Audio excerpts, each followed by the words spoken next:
Hello, and welcome back to Life Lessons with Sheila. In true Sweet Word Sunday fashion, I know this will not be your typical Christmas message that you would expect from someone who shares the gospel with you on Sundays. But let's take a travel, shall we? Let's go to a tiny town called Whoville and walk down memory lane.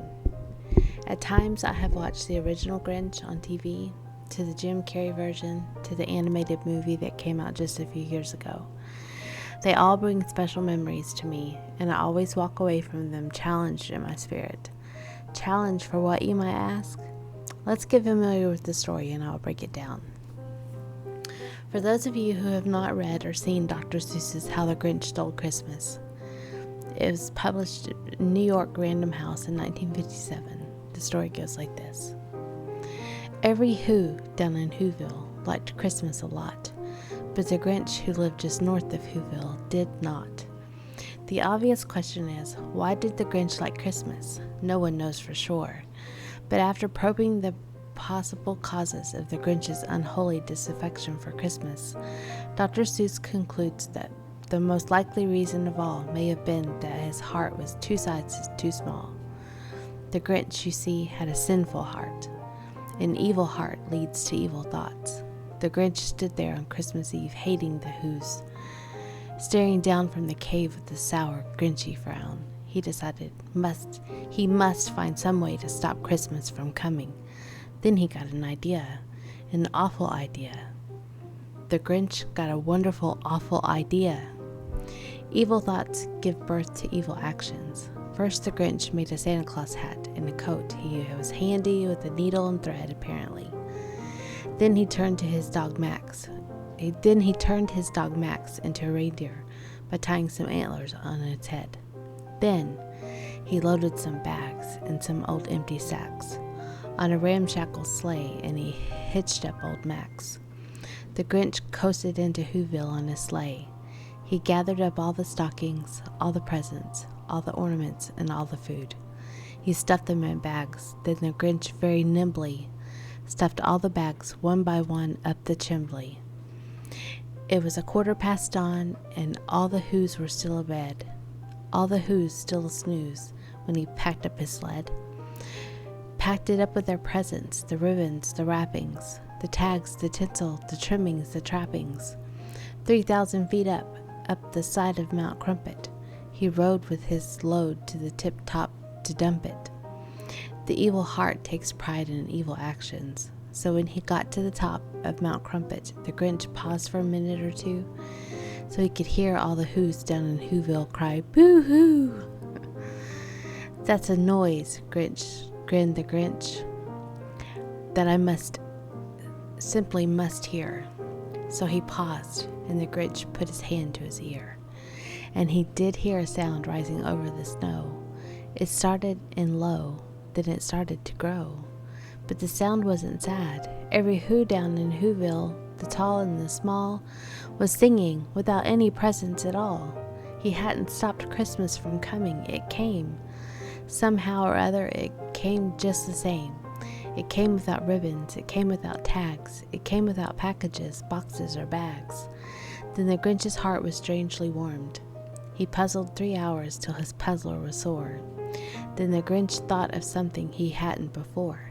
Maybe Christmas, he thought, doesn't come from a store. Maybe Christmas, perhaps, means a little bit more. And what happened then?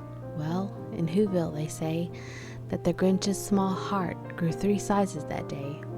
The Grinch turned his sleigh around and whizzed back to Whoville with all the Christmas Day stuff, and he joined with the Whos for the Christmas Day feast. How the Grinch Stole Christmas sounds very much like the gospel. It's a story of redemption. It's a conversation narrative. It's a story about hate being transformed into love. It's a story about how a sinner became a saint. It is a testimony of a heart-changing experience.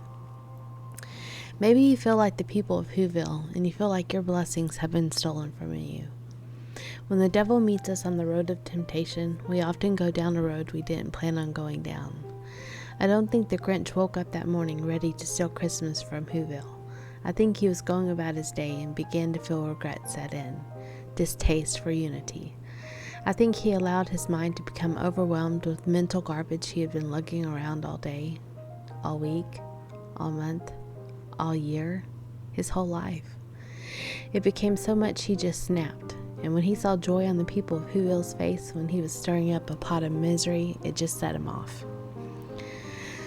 But the reaction from Whoville was not what the Grinch expected. No, he expected them to be mad and react in a negative way so that they matched his energy. But what the Grinch did not realize is that you cannot take the joy of the Lord out of someone. It cannot be stolen. The joy of Christmas represents the joy of the Lord. So as the town woke up and realized Christmas was stolen, they gathered in unity together and sang a song of praise. They had Christmas in their hearts, and that's why the gift of Christmas could not be stolen from them. It was by God's grace that they kept a good attitude and still praised by their singing their song in the town together. That response is what made Grinch's heart grow. It was touched by the grace of God shown through the people of Whoville and the redemptive power of a city united together in praise. Showing the Grinch that Christmas wasn't all about external things we do to celebrate, but what it is in our hearts that matters most. Kindness, love, gratitude. Even at times when things didn't feel very kind, loving, or even grateful, worthy. That is what softened the Grinch's heart and made his heart swell with emotion. But just as one who followed temptation that the devil set with this setup in their life, such as with an addict or an alcoholic, God is ready with a bigger and better setup, a setup as in restoration. That is why families get reunited, jobs and marriages get restored. As they draw back to God, their blessings tend to make their way back to them. I will repay you for the years the locusts have eaten. That was in Joel 2:25. Just like the Grinch returned all the things he had taken, God promises to restore everything that was taken from you. And that's a promise that you can hold on to. I remember when my husband first was laid off. It hurt.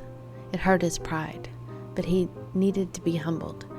In the weeks that followed, he worried, stressed, and finally surrendered.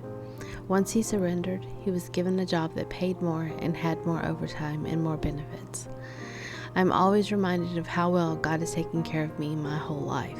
I know deep in my spirit he will return all that I have lost, and like in true fashion, it will be better than which I have lost. Why? Because he is the God of restoration. God is eager to restore to you what has been stolen.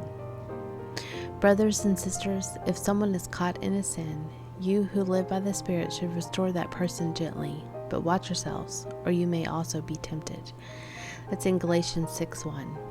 What would have happened if the town of Whoville wasn't as accepting of the Grinch's efforts in righting his wrong?